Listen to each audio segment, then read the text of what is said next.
This is Ralph K. Ginorio, A Street Fight with Evil.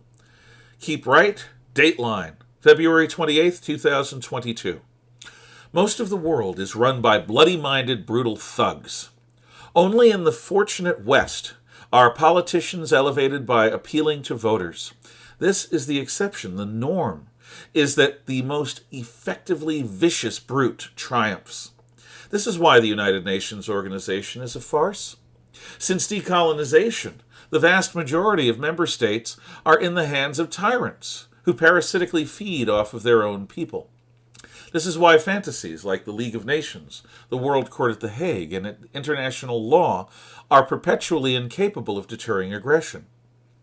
The idealists who dream that the world is defined by enforceable rules delude themselves into thinking that the world they wish existed is the world we live in. Nothing could be further from the truth. International relations is not about diplomatic debates, which peaceably resolve disputes through compromise. Fights, when they do break out, are not conducted according to the Marquess of Queensberry Rules.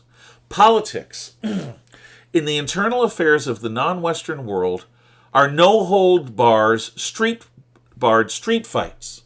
So are conflicts between or involving non-Western nations. In the Bronx, I learned that in such a fight, nothing mattered except traumatizing your opponent before he permanently damaged you. The fight ended with one or both participants insensible, crippled, or dead. This reality is not accessible to the cosseted and genteel people who comprise today's American and international elites. They desperately want their special status and evolved sensibilities to redefine human nature into something safe and manageable by them. Many everyday people also share in this illusion that the world is led and populated largely by people like us, people who want to live in peace and mutual goodwill. The only refuge from this unremitting slaughter of innocents lies in culture. Institutions like the family, law, faith, philosophy, good manners, and common decency can channel aggression into something less than calamitous. Just because we Americans have been conspicuously blessed in these regards does not mean that such gifts are universal. Russia's Putin and China's Xi exemplify the reality of power in most of the world. They are, each in their own way, predators. Their goals are vainglorious and their methods murderous. They have not a shred of restraint or remorse. They and the authoritarian and totalitarian systems they rule are by every civilized standard nothing less than evil. Our goal should not be to preserve the peace at all costs. That predictable Western obsession is seen by these predators as weakness. The Romans well understood that faced with such dangerous men, if you want peace, then prepare for war. We should instead pursue this new Cold War resolutely, supplying weapons to Ukrainian resistance fighters, as the communists did to us in Vietnam and as we did to the Soviets in Afghanistan. We should help those who are faced with invasion to kill their would-be conquerors. We should boost NATO's military spending across the board and offer weapons and intelligence to those who would fight the Russians if they expand their attacks beyond Ukraine, for example, into Moldova. We should prepare every NATO nation to fight a conventional war if Putin violates NATO territory.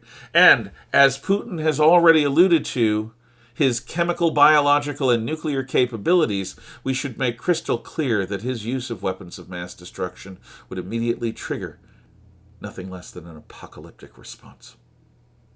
Remember, Putin is not attacking because he is strong. His domestic position is fading and he is aging. This new war in the Ukraine is a desperate gambit to turn around his deteriorating domestic situation. Every energy resource in the Western world should be rapidly brought to market to collapse the global prices of oil and natural gas. This would implode Putin's domestic economy, coupled with a Ukraine that provides nothing but casualties to Moscow. Such policies could plausibly topple his regime and usher in a new Russian government less focused on reclaiming Soviet glory. Such hardcore responses to Russia should be accompanied by formalizing an anti-Chinese Asiatic alliance, including India, Vietnam, Australia, New Zealand, Malaysia, Indonesia, the Philippines, Taiwan, Japan, and the United States. China must see that their gambit in activating Putin to distract us and reveal our weaknesses in advance of their planned invasion of Taiwan has failed. Americans, the world is a savage place. Brutal tyrants only understand naked force.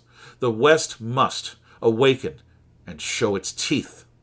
We must remind the Russian and Chinese dictators that we in the West remember how to hurt our enemies. If we want to return to peace, we must become dangerous again. Of course, the only problem with pursuing this strategy is that most Americans persistently insist on seeing our enemies as reasonable men with whom we can negotiate. Also, we are led by a senile mediocrity who is obsessed with domestic politics and corrupted by illicit Ukrainian and Chinese money. His vice president is utterly out of her depth. History tells us that if we do not fight the initial aggressions of predators to a standstill, their appetites and depredations will only grow. So, despite our society's decadence and our poor presidential leadership, we citizens can still advocate for us as a nation to bravely take decisive action to hurt the violators of the peace. Only such action might prevent a new general war.